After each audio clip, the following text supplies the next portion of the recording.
ఈ ఆర్టీసీ బస్సులు ఎలా తయారైనాయంటే మహాలక్ష్మి పథకం వచ్చినప్పుడు ఒక తిరుగున్నాయి, మహాలక్ష్మి పథకం రాకముందుకు ఒక తిరుగున్నాయి. ఎలా అంటే ఈ ఎలక్ట్రికల్ బస్సులు ఉన్నాయి చూడండి, ఎలక్ట్రికల్ సూర్యాపేట డిపోలో మెయిన్, ఎందుకంటే ఎక్కువ ప్రియారిటీ సూర్యాపేట డిపోకి ఇచ్చారు ఎలక్ట్రికల్ బస్సులకి. అది సూర్యాపేట డిపోలో ఉన్న ఎలక్ట్రికల్ బస్సులు ఏ బస్సులో కూడా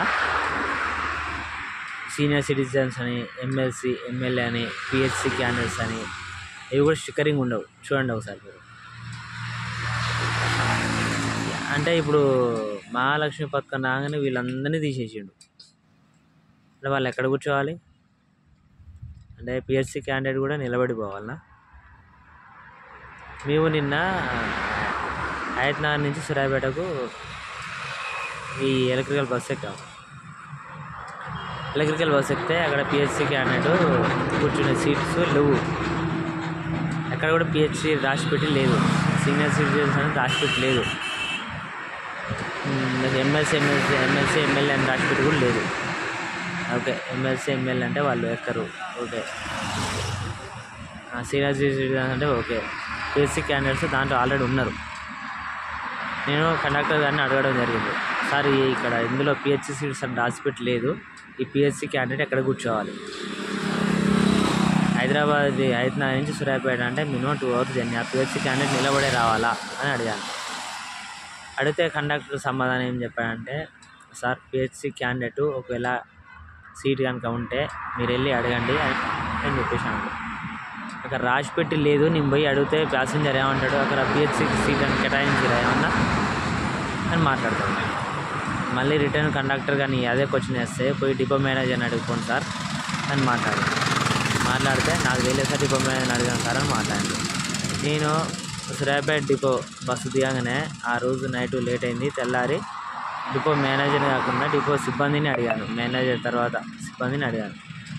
అడిగితే వాళ్ళు ఏం సమాధానం చెప్తున్నారంటే, సార్ మహాలక్ష్మి పథకం వచ్చిన తర్వాత అన్నీ తీసేసినాం, ఏం లేవు అని చెప్పేసి సిబ్బంది చెప్పింది. కండక్టర్ నాతోనేమన్నాడు, నేను పిహెచ్సి సీట్స్ ఎందుకు లేవు సార్ అంటే, ఒకటే సీట్ ఉన్నది, ఆ సీట్లో ఒక ఆయన కూర్చున్నా అని చెప్పేసి మాట్లాడాడు. ఇక్కడ పాయింట్ వినండి, ఒకటే సీట్ ఉన్నది, ఆ సీట్లో పిహెచ్సి క్యాండిడేట్ కూర్చున్నా అని చెప్పేసి అన్నాడు.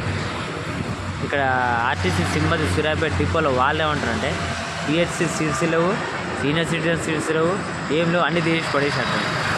అంటే ఆయన పిహెచ్సి సీట్స్ ఉన్నాయి కానీ కూర్చోబెట్టిండు, ఈయన అసలే లేవంటుండు. అంటే వీళ్ళిద్దరి మధ్యన చూడండి ఎవరు తప్పుగా మాట్లాడారో, తెలిసి మాట్లాడారో తెలియదు, కానీ వీళ్ళిద్దరు మాత్రం కమ్యూనికేషన్ అనేది లేకుండా పోయింది. అసలు ఆర్టీసీ సిబ్బంది ఒక తీరుగా మాట్లాడుతున్నారు, ఆర్టీసీలో ప్రయాణికులు ఒక తీరుగా మాట్లాడుతున్నారు. ఏం సార్ ఈ మహాలక్ష్మి పథకం పెట్టిరు కాదనట్లే, కానీ పిహెచ్సి సీట్స్ ఎందుకు తీసేస్తారు, సీనియర్ సిటిజన్స్ ఎందుకు తీసేశారు? వాళ్ళు లేడీస్ 25-30 సంవత్సరాలు ఉన్న కూడా పిహెచ్సి సీట్లో కూర్చున్నారు. అరే పిహెచ్సి సీట్ క్యాండిడేట్ నిలబడి వస్తున్నాడు, మళ్ళీ పిహెచ్సి టికెట్ కొడుతుర్రు మీరు. మళ్ళీ పిహెచ్సి లేనప్పుడు పిహెచ్సి బస్ పాస్లు ఎందుకు ఇవ్వాలి, పిహెచ్సి టికెట్స్ ఎందుకు కొట్టాలి అది ముందుగా చెప్పాలి. అన్ని సంపాదన చేసినాను సార్.